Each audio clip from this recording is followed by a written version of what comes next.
Eka, seorang koci, sering terlambat masuk ke sekolah karena jarak rumah yang jauh dari sekolah yang ditempuh sekitar 1,5 jam. Selain itu juga, setiap pagi Bu Eka harus mengambil pakan ternak kambing terlebih dahulu. Bu Eka selalu meminta izin kepada kepala sekolah melalui WhatsApp. Tapi karena terlalu sering terlambat, kepala sekolah menegur Bu Eka. Oleh karena teguran tersebut, Bu Eka merasa sedih dan mengajak Pak Alpes sebagai coach untuk berdiskusi atas permasalahan tersebut. Pada jam istirahat siang, Bu Eka menemui Pak Alpes di ruangan guru dan mendapati Pak Alpes berada di mejanya sedang bermain gawai. Assalamualaikum Pak Alpes. Waalaikumsalam Bu Eka. Bapak sedang sibuk atau senggang, Pak?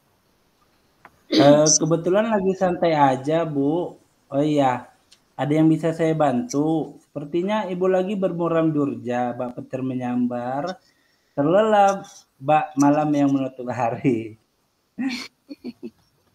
Pak Alpes terlalu hiperbola. Maaf ya Bu. Iya Pak, saya mengganggu waktu Bapak sebentar. Ada yang ingin saya diskusikan bersama Bapak. Silakan Bu, kira-kira apa yang bisa kita diskusikan? Sepertinya hal ini serius sekali, tidak seperti biasanya. Iya Pak Alpes, beberapa hari ini saya sedang merasa galau Pak, tidak semangat untuk mengajar, apalagi mau masuk kelas. Oleh karena itu, saya mengajak Bapak untuk berdiskusi atas permasalahan yang saya alami akhir-akhir ini. Baiklah Bu, mungkin kita bisa mencari tempat yang pas dan nyaman ya, supaya lebih enak diskusinya. Bagaimana kalau kita diskusi di taman depan sekolah saja Bu? Boleh Pak, boleh.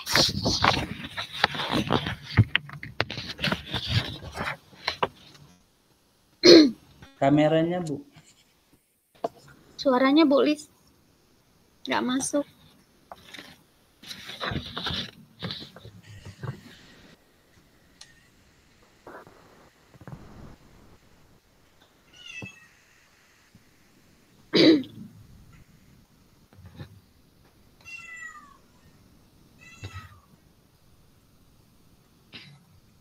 Silakan Bu Eka bercerita apa yang menjadi kegelisahan Ibu akhir-akhir ini. Begini Pak Alpes, beberapa hari yang lalu saya dipanggil oleh kepala sekolah ke ruangannya. Beliau menegur saya atas ketidakdisiplinan kinerja saya selama ini. Yang dimaksud dengan ketidakdisiplinan itu yang seperti apa ya Bu ya? Mungkin Ibu bisa menceritakan lebih detail lagi terkait hal itu. Gini Pak, hari Senin kemarin saya mendapat teguran dari kepala sekolah karena seringnya saya datang terlambat ke sekolah. Padahal saya sebelumnya selalu minta izin loh Pak kepada beliau melalui pesan WhatsApp setiap saya mau datang terlambat. Jadi Bu Eka ditegur kepala sekolah karena keterlambatan datang ke sekolah. Padahal Ibu sudah meminta izin. Iya Pak. Lalu menurut Ibu, alasan apa yang membuat Bu Eka selalu datang terlambat? Keterlambatan saya datang ke sekolah bukan tanpa alasan Pak. Setiap pagi saya harus mengambil makanan ternak dulu. Selain itu, jarak dari rumah saya ke sekolah juga cukup jauh Pak, sekitar 1,5 jam. Oh, jadi itu alasannya, Bu.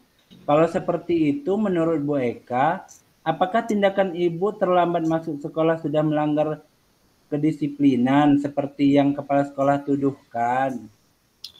Iya Pak, saya menyadari akan hal itu. Meskipun ketika terlambat saya sudah minta izin loh Pak. Menyadari sebuah tindakan itu sudah baik loh Bu. Dan menurut saya, jika Ibu terlambat beberapa kali, mungkin kepala sekolah dapat memaklumi. Dan itu hal yang wajar. Akan tetapi kalau terlambat terus-menerus dan terjadi setiap hari itu akan mengganggu iklim budaya sekolah kita, Bu. Apalagi kita sebagai guru menjadi contoh teladan bagi murid. Lalu, apa yang menjadi keresahan Ibu? Yang Pak Alpes katakan itu betul sekali, Pak. Memang saya merasa saya kurang disiplin. Yang menjadi keresahan saya adalah ketika ditegur kepala sekolah kemarin. Saya merasa tidak enak, Pak, dan bersikap tidak menerima teguran tersebut. Sehingga ketika berpapasan dengan kepala sekolah, saya bersikap abai. Jadi keresahan Ibu adalah bersikap tidak menerima teguran tersebut dan tidak mengindahkan kehadiran kepala sekolah. Kalau menurut Bu Eka, bagaimana sikap Ibu seharusnya menghadapi ini? Seharusnya saya bisa menerima Pak teguran tersebut dan menyadari bahwa hal tersebut itu memang salah. Sekarang saya merasa galau Pak, apa ya yang harus saya lakukan selanjutnya? Apakah sudah terpikirkan oleh Bu Eka apa yang akan dilakukan selanjutnya? Apa yang akan dilakukan selanjutnya Bu Eka untuk menghilangkan rasa galau dan keresahan itu, Bu? Begini Pak, saya berencana untuk menemui kepala sekolah untuk meminta maaf atas tindakan saya. Itu rencana yang bagus loh, Bu, dan lebih baik segera dilakukan agar tidak ada lagi kecanggungan antara Bu Eka dengan kepala sekolah. Lalu, bagaimana dengan masalah kedisiplinan, Bu? Nah, itu juga Pak yang membuat saya bingung dan galau. Bagaimana ya caranya agar saya bisa disiplin masuk sekolah, tetapi juga mencari pakan ternak tetap bisa dilakukan. Menurut Bu Eka, kebiasaan apa yang Ibu miliki untuk mengatasi hal itu? Setiap pagi saya bangun sebelum subuh, Pak. Dan itu sudah terbiasa sih, Pak, saya lakukan. Ketika pulang sekolah juga saya masih ada waktu untuk bersantai bersama keluarga. Kebiasaan yang bagus itu, Bu. Jadi dari kelebihan yang Ibu telah katakan tadi, apakah itu menjadi sebuah solusi? Bisa jadi sih, Pak. Saya terbiasa bangun subuh karena itu saya berencana untuk mempersiapkannya lebih awal sehingga saya bisa ke sekolah juga lebih awal dan saya juga berencana menggunakan waktu santai saya untuk mengambil pakan ternak. Iya, menurut saya itu rencana yang bagus kok, Bu. Lalu dari yang Ibu rencanakan tadi, komitmen apa yang akan Ibu lakukan? Pertama, saya akan meminta maaf Pak kepada kepala sekolah atas tindakan Ya, saya. Kemudian saya akan datang lebih awal ke sekolah. Lalu waktu santai ketika sudah pulang dari sekolah, saya bisa gunakan untuk mengambil pakan ternak. komitmen yang bagus, Bu, itu. Semoga berjalan dengan baik dan lancar ya, Bu, sehingga Ibu tidak resah dan galau. Mengajar pun jadi semangat. Amin. Terima kasih ya Pak atas waktunya dan sudah mau mendengarkan curahan hati saya. Akhirnya saya sudah menemukan solusi atas permasalahan saya. Terima kasih banyak ya Pak Alpes. Sama-sama, Bu Eka. Kira-kira ada yang ingin kita diskusikan lagi, Bu Eka?